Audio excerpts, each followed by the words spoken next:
Celebrities అంతా Baahubali cinema చూసి వెంటనే కమెంట్ చేసి అంతటితో వదిలేశారు. కానీ రామ్ గోపాల్ వర్మ సినిమా విడుదలైనప్పట్నుండి ప్రతిరోజూ ఏదో ఒక కమెంట్ చేస్తూనే ఉన్నాడు. ఇప్పుడు కొత్తగా హీరోల కులాలపై, వారి అభిమానులపై వివాదాస్పదమైన వ్యాఖ్యలు చేశాడు.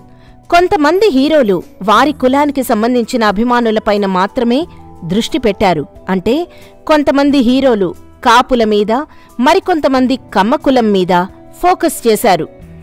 వీరేలాగానే ప్రభాస్ కూడా రాజుల మీద మాత్రమే ఫోకస్ చేస్తే ఒక ప్రాంతీయ హీరోగానే మిగిలిపోయేవాడు.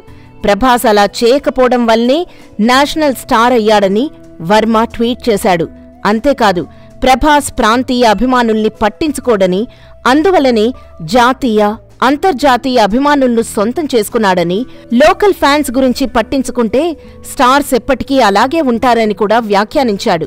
ఆర్జీవి ఏ హీరోని ఉద్దేశించి మాటలన్నాడో తెలీదు కానీ టాలీవుడ్లో ఇవి హాట్ టాపిక్గా మారాయి.